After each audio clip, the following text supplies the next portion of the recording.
the manifest and unjustifiable chaos and cruelty caused by President Trump's executive order is now on full display here at SeaTac Airport.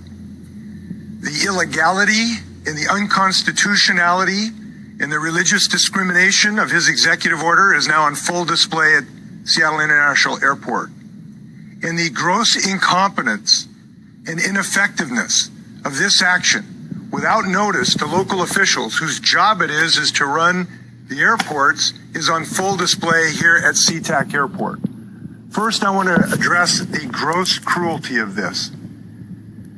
These are people who have left war-torn regions, chaos, mass poverty, many of them who have relatives here who are citizens of the United States, who have crossed the abyss from disaster to hope, who are ready and landed in the home of the land and the brave, who were allowed to get on airplanes to cross the oceans to a life of hope, and who are now torn apart from the relatives who are waiting at the end of the gate?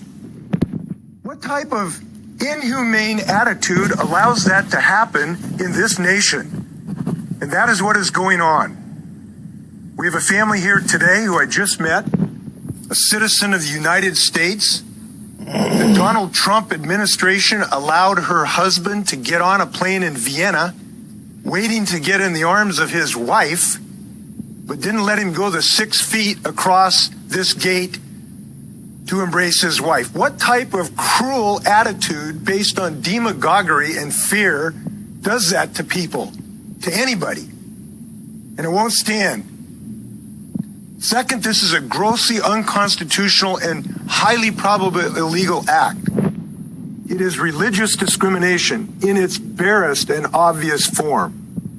Not only did it target just Muslim countries, it clearly is religiously discriminatory when the president himself said, we're going to say Muslims are at the bottom of the barrel, other religions are at the top. We have never done this in over 2 centuries of American history, and it's on display here at SeaTac.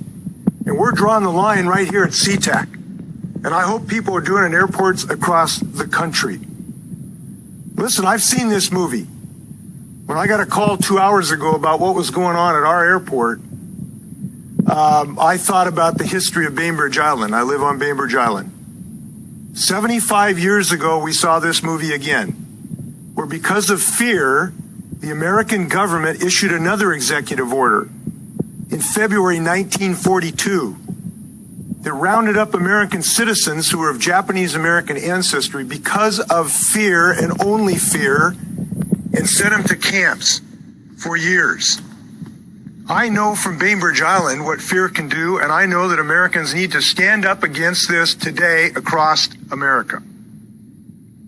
Third point I want to make, this is probably the most incompetent, ineffective, unconsciously provocative, and dangerous action of any government I've ever seen.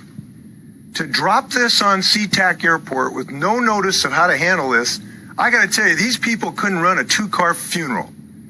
And it's very disappointing to see our federal government create chaos in our nation. And let me note, these just aren't refugees. These are business people who now might be in the high-tech sector. They might be physicians. They can't leave the country now to leave because they can't get back in, even though they're legally here in this country. This is damaging to the economy of my state, and it is unacceptable. So I called the White House about an hour ago. I talked to Justin Clark. He's in the Intergovernmental Affairs. He was the highest ranking person I could reach, and I expressed my profound disappointment and hope that they would reinstate just a little bit of humanity and common sense in this country and allow these people who are in transit to cross the oceans and let them finish the last 6 feet when we told them they could come into this country. He indicated he would pass my thoughts alone and hope that I could reach the Chief of Staff. That has not happened as of yet. I have also talked to the Attorney General's office. The Attorney General is now examining what options we have. It is difficult, though, because, frankly, the judicial system is being held hostage here, too. because the Trump administration won't tell the governor of the state of Washington the characteristics of the people who are now being held in custody in my state at SeaTac. Therefore, it's difficult to get in front of a judge to really get relief from what I consider unconstitutional activity. So I don't think that's consistent with comity of the federal government in the state of Washington. I think it's wrong, and we're going to continue to ask them to respect that and give us this information so that federal courts can act appropriately. I hope that that will happen in the near future. Let's hope that common sense and humanity is restored in the next few hours in this country. Thank you. I'd like to introduce Cyrus